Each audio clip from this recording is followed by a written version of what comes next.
Hello students, चलो आज हम सीखते हैं डिविजिबिलिटी रूल। सबसे पहले हमें ये पता होना चाहिए डिविजिबिलिटी रूल को हम कहाँ यूज़ कर सकते हैं और कैसे यूज़ कर सकते हैं। डिविजिबिलिटी रूल होता क्या है? ये जो डिविजिबिलिटी रूल है, इससे हम लॉन्ग डिवीजन को हटा के ये चेक कर सकते हैं कोई भी नंबर किस टेबल पे जा रहा है बिना डिवाइड किए।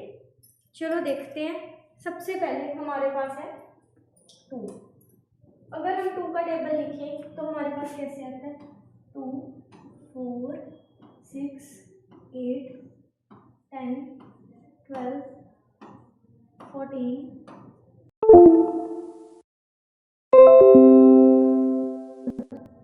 अगर हम देखें इसके लास्ट में जो यूनिट डिजिट होता है 24680 है, जो कि हम इवन नंबर को बोलते हैं। अगर किसी भी नंबर के लास्ट डिजिट 0, 2, 4, 6 और 8 से एंड होंगे तो हम कहेंगे वो नंबर 2 के टेबल पे जाता है। जैसे अब हमारे पास है 4, 6, 9, 8, 4, 2। हम इसको पूरा नहीं डिवाइड करके देखेंगे, हम इसमें सिर्फ इसका यूनिट डिजिट लास्ट डिजिट देखेंगे, ये 2 के टेबल पे जा रहा है या नहीं। अगर ये 2 के टेबल पे जा रहा है तो इट मीन्स ये पूरा नंबर भी 2 के टेबल पे जाएगा। इससे हम ये देख रहे हैं डिविजिबिलिटी रूल हमें ऐसे हेल्प कर रहा है। हमने इसको पूरा डिवाइड करने की बजाय सिर्फ लास्ट डिजिट चेक करके बता दिया कि ये 2 के टेबल पे जाएगा या नहीं। इससे हमारे एग्जाम में हमारा टाइम बचेगा और हम क्वेश्चन को जल्दी से जल्दी सॉल्व कर पाएंगे। देखो अब हम देखते हैं कुछ क्वेश्चन। जैसे अब हमारे पास है 4, 9, 6, 2, 8, 5। 3, 2, 4, 6, 5, 9, 10, 3, 4, 5, 9, 7, 6, 0, 8, 4, 4, 5, 6, 7। चलो अब हम आप ये बताओ बीच में कौन सा नंबर है जो 2 के टेबल पे जा रहा है? देखो इसके लास्ट में 5 है, इट मीन्स ये एक 5 जो है ऑड नंबर है। ऑड नंबर होता है ये 2 के टेबल पे नहीं जाता, ऑड नंबर है, इट मीन्स ये तो 2 के टेबल पे नहीं जाएगा। उसके बाद ये इसके लास्ट में हमें पता है 2 है और ये इवन नंबर है तो ये 2 के टेबल पे जाएगा। उसके बाद हमारे पास है 8, ये एक इवन नंबर है तो ये भी 2 के टेबल पे जाएगा। यहाँ पे 8 है, ये भी 2 के टेबल। आगे कोई भी नंबर हो, अगर लास्ट में आपके पास इवन नंबर आ जाए तो हम कहेंगे ये जो पूरा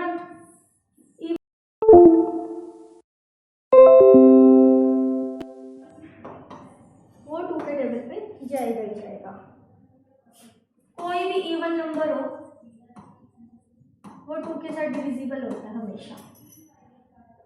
ठीक है, अब आगे देखते हैं। उसके बाद हमारे पास डिविजिबिलिटी रूल आता है 4 का।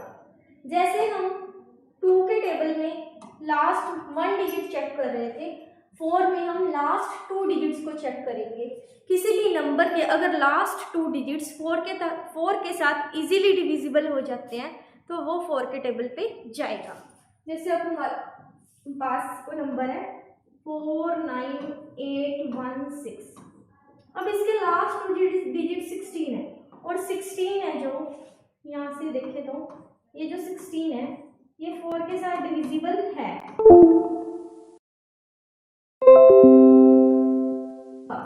अब इसकी कुछ एग्जांपल्स लेते हैं। जैसे अगर 496892416, अगर हम इसको पूरे को डिवाइड करके देखेंगे तो हमारे पास बहुत सारा टाइम लग जाएगा। जैसे देखो अगर इसको पूरे को डिवाइड करके देखिए, 4 के टेबल पे 1 पे जाएगा 4, फिर हमने 9 को उतारा, 9 से छोटा 4 2 का 8 तो 8 लिख दिया, फिर हमने 1 रिमाइंडर बच गया हमारा, हमने 6 उतारा। 16 4 के टेबल पे 4 पे जाता है तो हमने 16, कुछ नहीं बचा, फिर हमने 8 उतारा, है ना। 8 जो जाता है वो 2 पे जाता है तो हमने यहाँ पे 8 लिख दिया। फिर उसके बाद हमने 9 उतारा, 9 है जो 4 के टेबल पे 8 छोटा है तो हमने 1 लिख दिया। अगर हम ऐसे करें तो आप देखो हमें कितना टाइम लग रहा है इसको सॉल्व करने में, और इससे हमारे एग्जाम में तो हम सिर्फ एक ही क्वेश्चन सॉल्व कर पाएंगे। तो हमने इस टाइम को बचाने के लिए डिविजिबिलिटी रूल का यूज़ करना है। हमने जस्ट ये चेक करना है, इसके लास्ट में 16 है, ये जो 16 है लास्ट में ये है, 4 के साथ डिविजिबल है या नहीं। अगर है तो पूरा नंबर है वो जाएगा 4 के टेबल पे, मतलब ये जो 16 है 4 के टेबल पे जाता है तो ये पूरा नंबर भी 4 के साथ डिविजिबल हो जाएगा। चलो अब नेक्स्ट देखते हैं।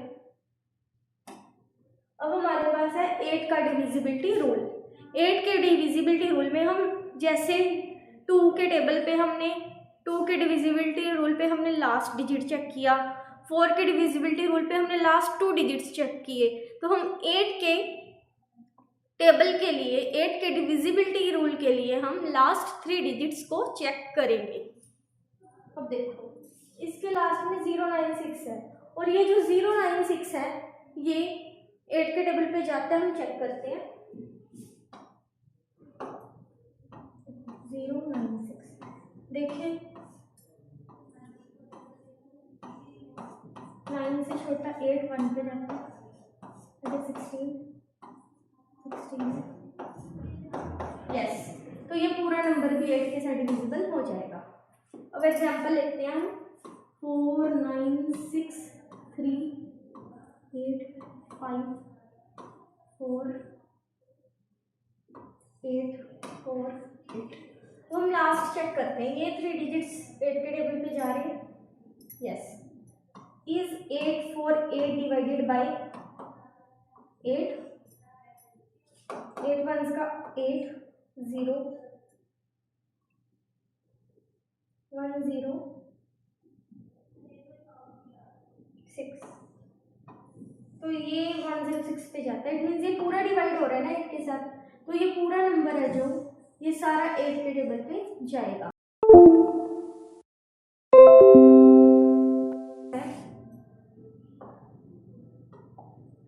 एग्जाम्पल में हमारे पास है 9 6 3 4 5 6 5 8।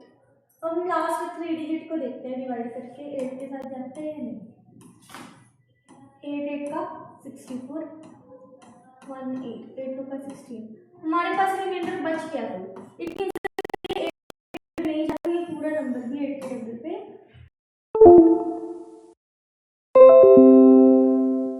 ये देखते हैं 4 6 9 4 5 3 6 8।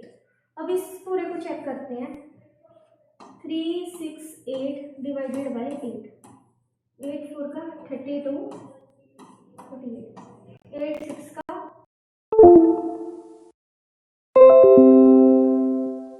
डिविजिबल हो रहा है, तो ये पूरा नंबर भी 8 के टेबल पे जाएगा। चलो नेक्स्ट देखते हैं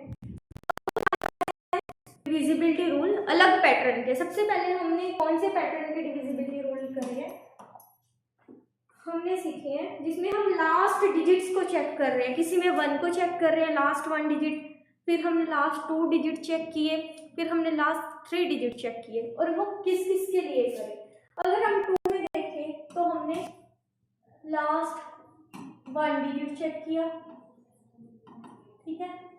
अगर हम 4 में देखें तो हमने लास्ट 2 डिजिट्स को चेक किया, ठीक है। उसके बाद अगर हम 8 में देखें तो हमने लास्ट 3 डिजिट्स को चेक किया। अगर आगे हम 16 का डिविजिबिलिटी रूल देखें तो हम लास्ट 4 डिजिट चेक करेंगे एंड सो ऑन। ऐसे ही मैथ्स में सर्कल चलता रहेगा, ठीक है। उसके बाद अब सेकंड पैटर्न है हमारे पास सम ऑफ डिजिट्स का। हम कैसे चेक करेंगे भी कोई भी नंबर 3 के टेबल पे जा रहा है या नहीं। अगर हम 3 का टेबल जनरली लिखते हैं तो कैसे लिखेंगे 3 6 9 12 15 18 21 24 27 and 30। इसके डिजिट्स को ऐड करते हैं, यहाँ पे 6 ही आएगा, यहाँ पे 9 आएगा। यहाँ पे अगर ऐड करें 1 + 2 3, 5 + 1 6, 1 + 8 9, 2 + 1 3, 2 + 4 6, 2 + 7 9, 3 + 0 हमारे पास क्या आ गया 3। अगर हम देखें सम ऑफ डिजिट्स 3 के साथ डिविजिबल हो रहे हैं, इट मीन्स क्या क्या आ सकता है, 3 आएगा, 6 आएगा और 9 आएगा। सम ऑफ डिजिट्स अगर ये है तो हमारा जो नंबर है वो 3 के टेबल पे जाएगा। +2 + 3 किया तो वो 6 आ रहा है, इट मीन्स ये नंबर 3 के साथ डिविजिबल है। कुछ एग्जांपल्स लेते हैं। अब देखो, अब हमारे पास है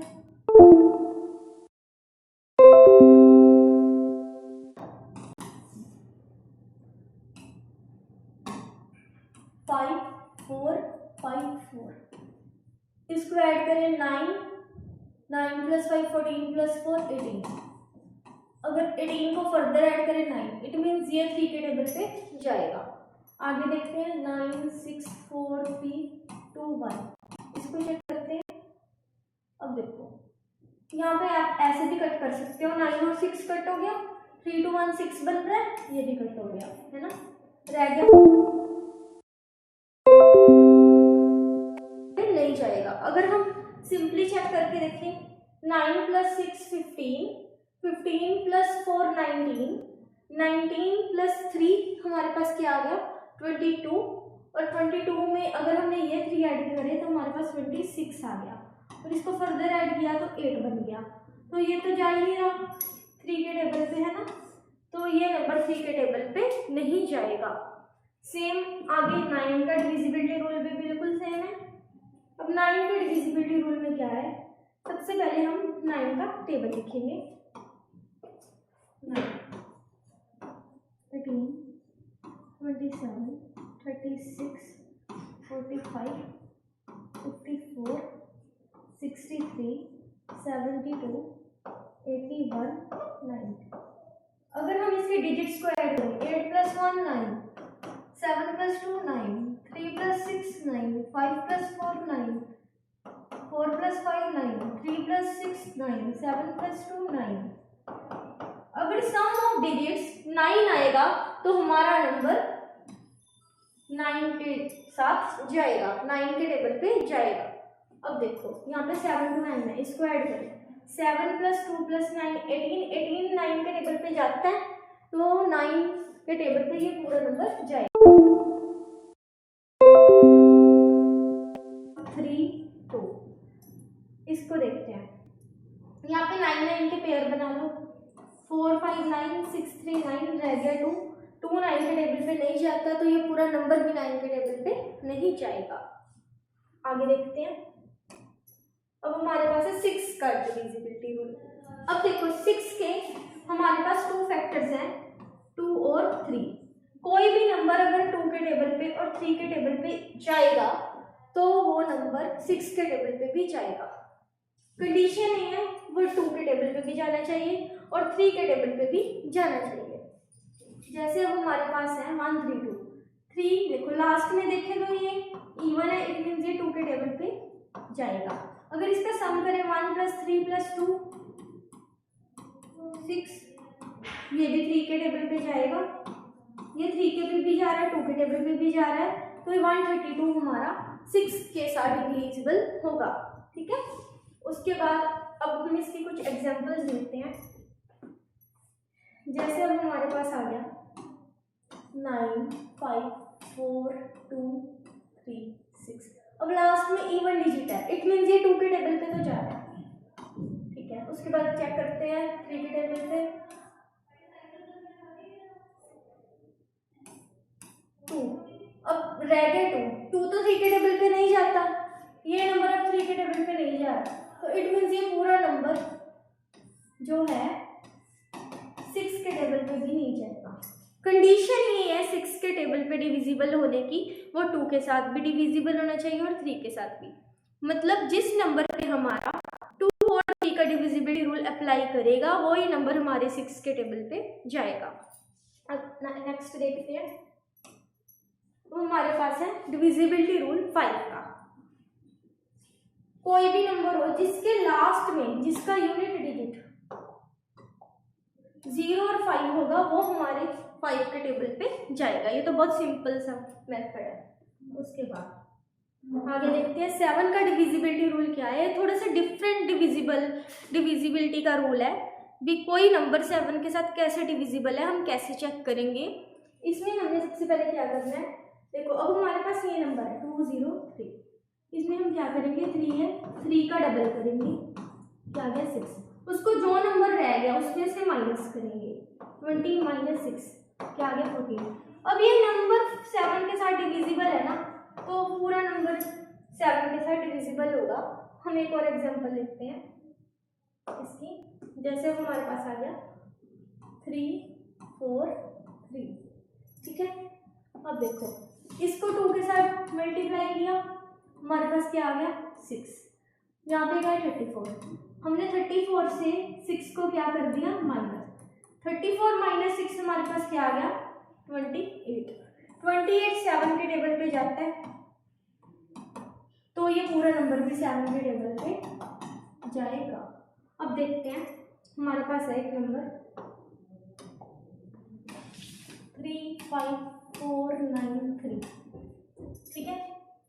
अब ये जो 3 है इसको हम मल्टीप्लाई करेंगे 2 के साथ, हमारे पास क्या गया 6।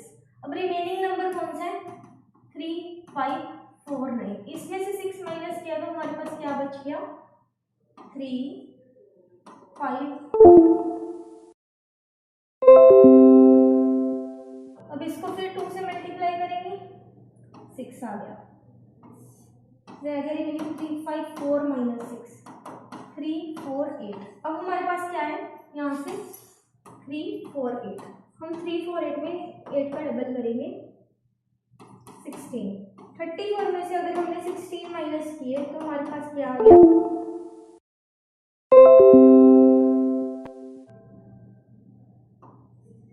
18। अब 18 है ये 7 के साथ डिविजिबल नहीं होता, 7 के टेबल पे नहीं जाता, तो ये जो नंबर है ये 7 के टेबल पे नहीं जाएगा। 7 का जो डिविजिबिलिटी रूल है सारे डिविजिबिलिटी रूल से डिफरेंट है और इसको हमने ध्यान से सीखना है। उसके बाद नेक्स्ट देखते हैं 10 का डिविजिबिलिटी रूल हमें यही कहता है भी अगर किसी नंबर के पीछे 0 आ जाए, यूनिट डिजिट 0 हो या वंस प्लेस पे 0 हो, तो वो देखते हैं 11 का डिविजिबिलिटी रूल। 11 के डिविजिबिलिटी रूल में हमने क्या करना है, alternative sum of digits multiple of 11। जैसे अब हमारे पास है 121, ऑल्टरनेट है एक छोड़ के, जैसे अब यहाँ पे 1 + 1 और यहाँ पे 2 है, इन दोनों को माइनस करके या तो हमारे पास 0 आएगा या फिर मल्टीपल आएगा, तो हमारा वो नंबर 11 के साथ डिविजिबल होगा। हम एग्जांपल लेते हैं, जैसे हमारे पास 14641। अब 161, 1 + 6 + 1 किया और रिमेनिंग क्या है हमारे पास 4 + 1 किया, इन दोनों को डिडक्ट किया, 6 7 8 माइनस 8 हमारे पास आ गया 0। इट मीन्स ये पूरा नंबर हमारा 11 के टेबल पे जाएगा। और 0 की जगह अगर हमारे पास कोई 11 का मल्टीपल आ जाता, जैसे 11 आ जाता, 22 आ जाता, 33 आ जाता, 44 आ जाता, तो हम कह सकते हैं अभी ये नंबर हमारे 11 के टेबल पे जा रहा है। आज हमने क्लास में क्या क्या सीखा, आज हमने सबसे पहले डिविजिबिलिटी रूल को सीखा भी वो होता क्या है, हमारे लिए वो कैसे बेनिफिशियल है। हम लॉन्ग डिवीजन मेथड की बजाय अगर हम डिविजिबिलिटी रूल करेंगे तो हमारे एग्जाम में कैसे हेल्पफुल होगा। हमने आज 2 से लेके 11 तक के सारे डिविजिबिलिटी रूल सीखे। नेक्स्ट क्लास में हम इसके साथ रिलेटेड क्वेश्चंस करेंगे जो कि हमारे बहुत सारे प्रीवियस ईयर क्वेश्चन पेपर्स में आए हुए हैं। आज के लिए इतना ही, थैंक यू।